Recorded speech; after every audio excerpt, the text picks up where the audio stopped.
Beth Chapman, star of Dog the Bounty Hunter and wife of Duane "Dog" Chapman, was one of reality TV's most memorable faces, charming millions with her bleach blonde hair and no-nonsense attitude. But interest in the bondswoman spiked following a cancer diagnosis in September 2017. Her spirit and story proved to be an inspiration.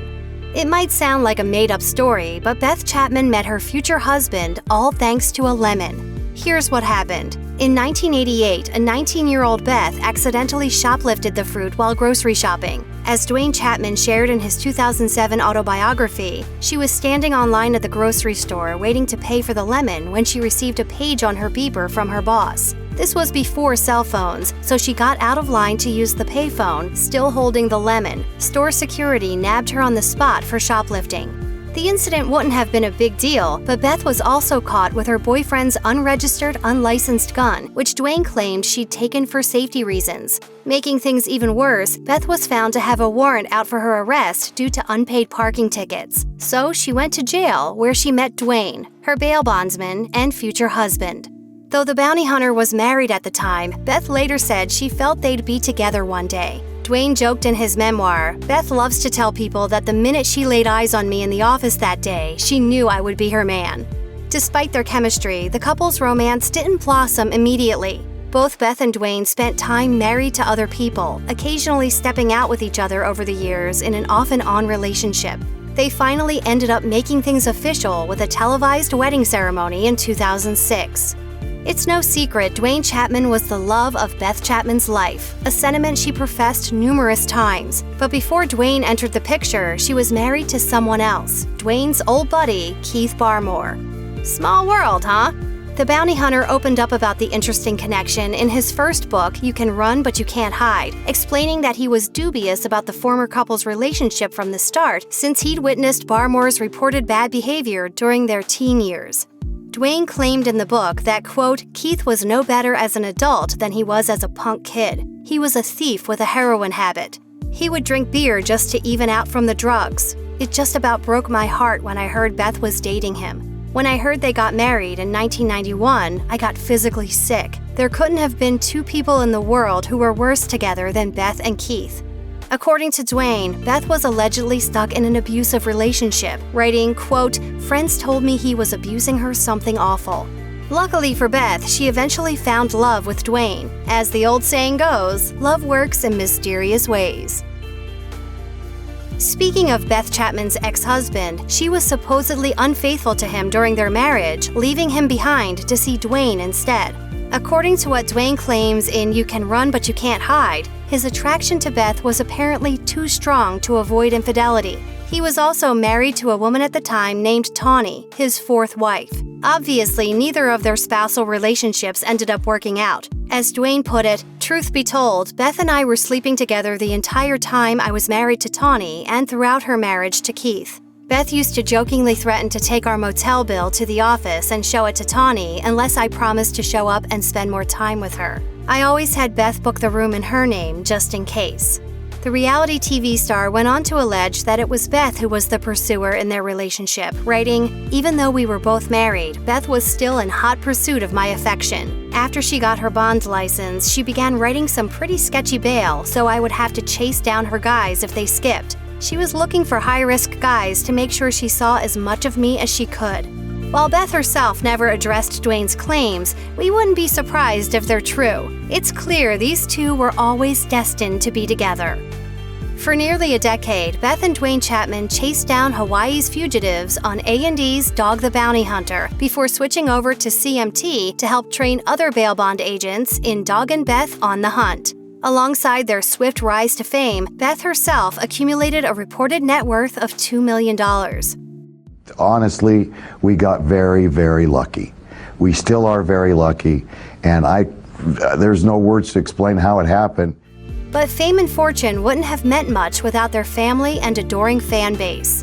It was the Chapmans' longtime bond with their fans that led them to being transparent about Beth's diagnosis of stage 2 throat cancer in the 2017 special Dog and Beth Fight of Their Lives. As Beth explained in an interview with 2Fab, I felt like our fans have been so loyal to us that we really owed it to share it with them. Not many people know this, but Beth Chapman's dad, Gary L. Smith, was a professional baseball player back in the day. As Duane Chapman revealed in his memoir, You Can Run But You Can't Hide, her dad played first base for the minor league team, the Kansas City Athletics, in the late 50s. He was one of the relentless competitors in the minor leagues. From Beth's many TV appearances as a bounty hunter, it seems that relentless spirit was passed down to her as well. Sadly, Smith passed away in March 2006 at the age of 68, just 2 months before Beth and Duane's wedding in Hawaii, meaning he sadly didn't have the opportunity to walk his daughter down the aisle.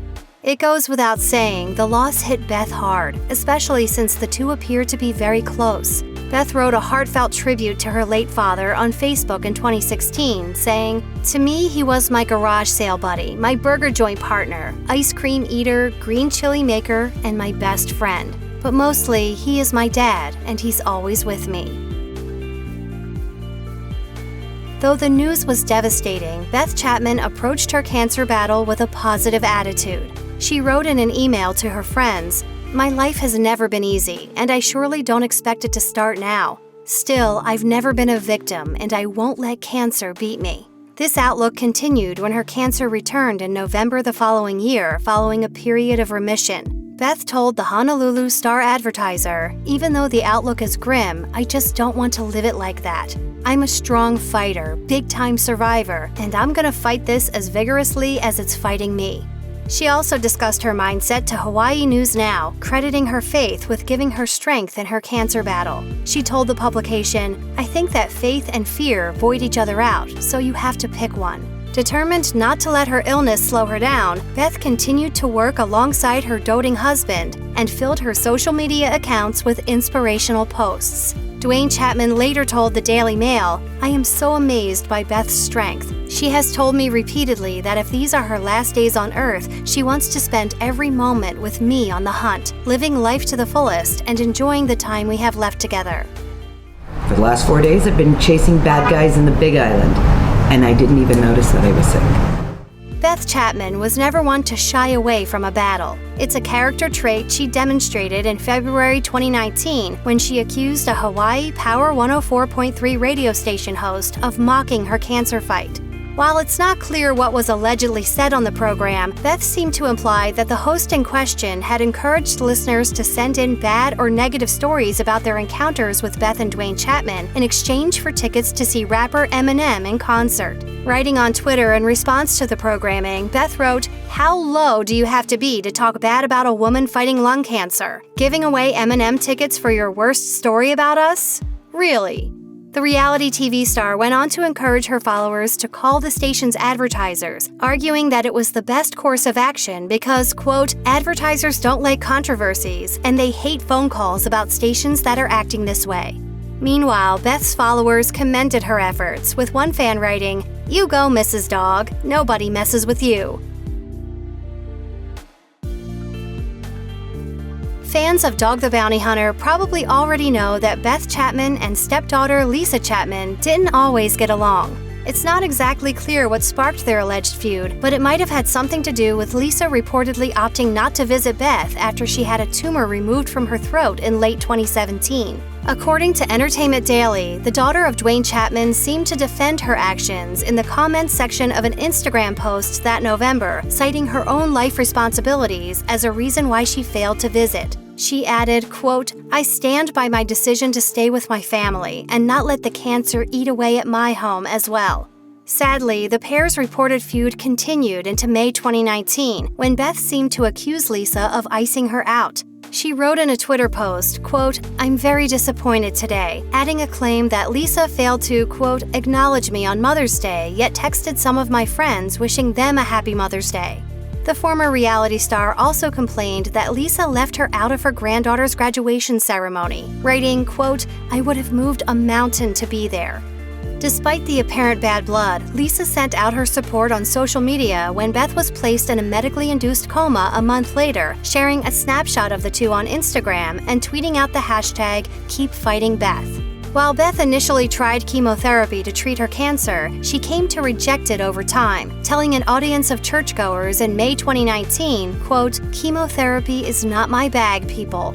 Afterwards, she spent some time traveling the country in search of experimental treatments, including cannabis-based treatments.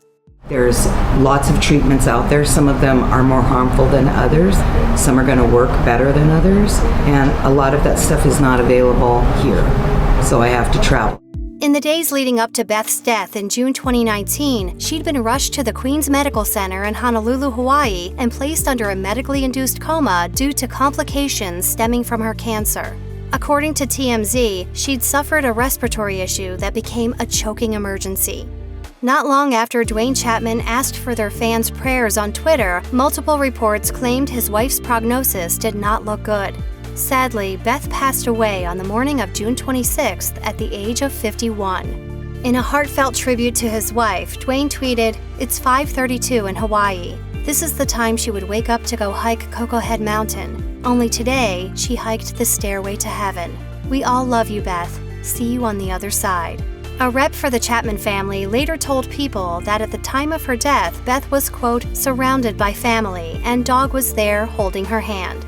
Duane told Hawaii News Now, "For a few years, we knew this day would come. It came really unexpected, really fast. We didn't prepare." He went on to reveal some of Beth's last words, sharing, "One of the last things she said was, 'It's a test of my faith.' She had faith, and that was it." Further proving the mark Beth left, fans, celebs, and family alike immediately began sharing memories of Beth online to mourn the loss. Our thoughts are with her loved ones during this difficult time.